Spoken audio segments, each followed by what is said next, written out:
donne le nom d'hôpital Notre-Dame de la Protection, mais dans le fond, dans ce temps-là, c'était plus peut-être des hospices que un vrai hôpital, parce qu'un vrai hôpital, bon, on donne des soins d'urgence, de toutes sortes de choses à la population, alors que là, on traitait les cas de personnes âgées seulement.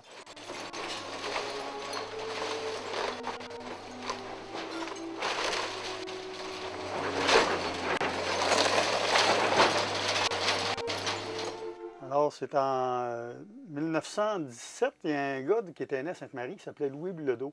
Lui, il était né en 1830, puis il est parti étant jeune, sans le sou, pour s'en aller vers Québec. Et puis, il a commencé à travailler comme apprenti cordonnier, ces choses-là. Puis, il a fait carrière dans le domaine de la chaussure, puis il a fait bien de l'argent, le gars.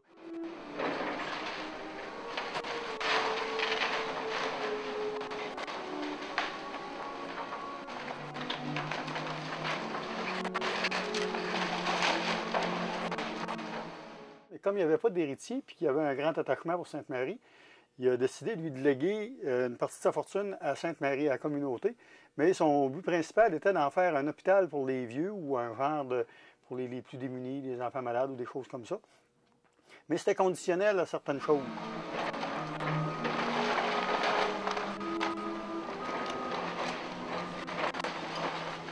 Il devait, dans les 3 mois de son décès, la communauté devait accepter le legs. Il se proposait de donner 20 000 à l'époque, en 1917.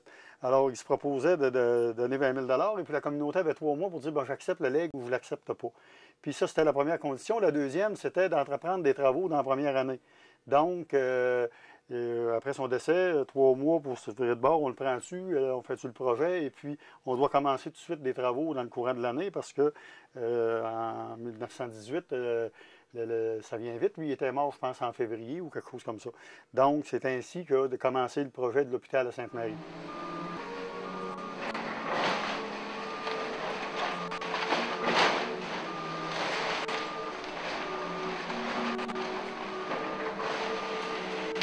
Donc, au mois de novembre 1917, les travaux commencent, mais ils commencent un petit peu péniblement. On est l'automne, c'est dans une pente, on sait où le bâtiment est situé. C'est un terrain de laiseux, donc les gars travaillent, mais ils travaillent dans de la glaise, puis le matin, ils sont obligés de dégeler le sol pour pouvoir continuer à travailler. Ça fait qu'ils sont 35 personnes à peu près qui travaillent. Et c'est un monsieur Savoie qui a le contremaître du chantier. Et puis dans l'automne, comme ça, ils réussissent à faire ce qu'on dirait là, un peu l'automne, début de l'année, le premier étage dans la première année. Et puis c'est ainsi que les travaux ont commencé. Puis ça venait remplir les conditions du legs à ce moment-là. Les travaux étaient débutés, on avait fait le projet, etc.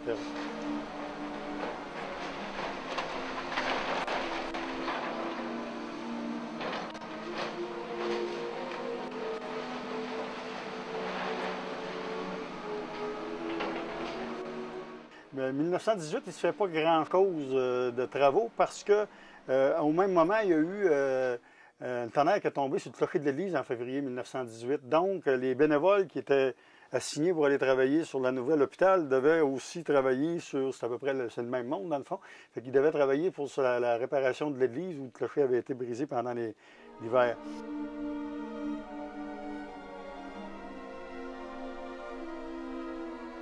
Fait que ça a retardé à peu près d'une année, mais il a continué à se faire des choses. En 1919, là, les briques sont arrivées, on a placé ça quelque part pour les protéger, puis pour finalement dire, ben le bâtiment, il y a eu après ça des contrats qui ont été donnés. Le premier étage a été fait par des bénévoles, le reste a été fait, ça prenait des gars qui étaient bons en plomberie, en électricité, des maçons, des choses comme ça. Il y a eu 4 bons contrats de donnés sans qu'il y ait d'entrepreneur général directement.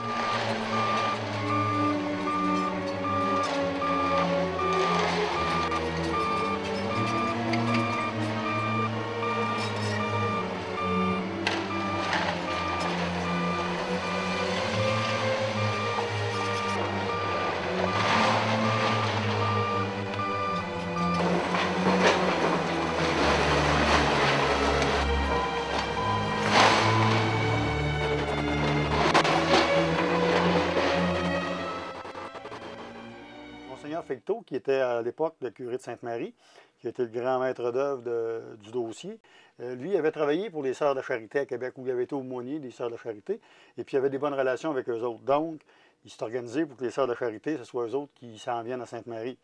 Alors, quand les premières sœurs sont arrivées le 29 janvier 1922. Et puis, il y a aussi le premier résident qui est arrivé en même temps. C'est un monsieur Marcoux, il avait 75 ans. Et puis, dans les semaines qui ont venu, les jours qui ont suivi, il a commencé à rentrer des résidents. Et puis, c'était au bout de 8 mois, c'était plein. Et on commençait à refuser du monde. Donc, là, il y avait un autre problème qui s'installait.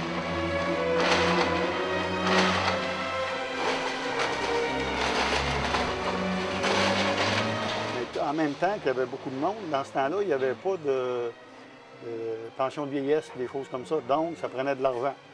Et puis, tout au long de la construction, également, le 20 000 $, c'était pas suffisant. Ça fait que M. Monseigneur Fecteau a organisé un grand bazar, il a organisé plein d'activités pour récolter de l'argent. Il y a eu des dons substantiels. On n'a jamais su vraiment ça a été quoi le montant de la construction, le montant total, mais ça a continué comme ça avec des dons pour les opérations parce qu'il n'y en avait pas beaucoup d'entrée d'argent. Ça fait que pour qu'un jour la communauté ou la fabrique cède le bâtiment finalement aux Sœurs de la Charité, c'est alentour des années 25, je pense. Et puis, puis on organisait même la guignolée dans le temps pour venir en aide. Fait que la guignolée, dans les années 22, 23, 24, 25, ça existait déjà à Sainte-Marie, puis c'était organisé par les voyageurs de commerce, tout comme on fait aujourd'hui avec Mme Cécile Grondin.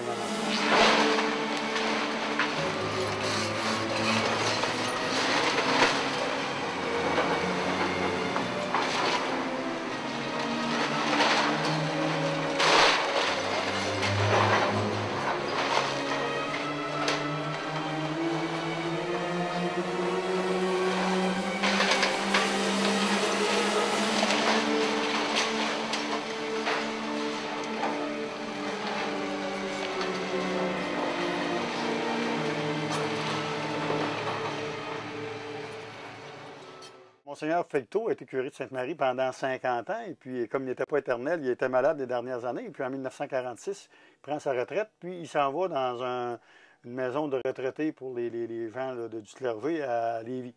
Et puis Monseigneur Lehoux, qui avait pris la relève, lui, il dit ça n'a pas de bon sens que Monseigneur Fecteau, qui a été un grand artisan chez nous, termine ses jours à Lévis. Il a fait des pressions auprès de Monseigneur Fecteau pour le ramener à Sainte-Marie. Il n'a pas eu besoin d'insister très longtemps parce qu'il était tellement attaché à Sainte-Marie. Fait que ce qu'on a fait, on lui a fait une chambre et puis un bureau près du parloir dans l'hôpital Notre-Dame de la Protection. Et puis, il a été là pendant 2 ans ou à peu de choses près, puis il est décédé à l'hôpital Notre-Dame de la Protection. Et puis, il avait déjà mijoté un projet d'agrandissement. Il avait commencé à parler de ça avec les sœurs, puis tout ça. Puis de là que l'agrandissement de 1950. Monseigneur Fecteau était décédé depuis quelques années, mais le projet avait mûri et puis on se lance dans des travaux d'agrandissement.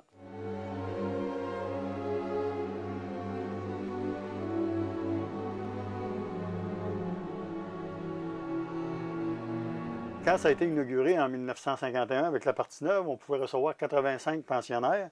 Il y avait 15 religieux ou religieuses, il y avait 15 autres personnes qui travaillaient là, donc ça faisait en haut de 100 personnes qui gravitaient dans le bâtiment à tous les jours. Là. Et puis, bien évidemment, le bâtiment a fermé ses portes avec l'avenue du nouveau CLSC-CHSLD qui a été relocalisé dans la route Saint-Martin il y a quelques années. Et puis, on a commencé la démolition tout récemment, le 21 juin 2011.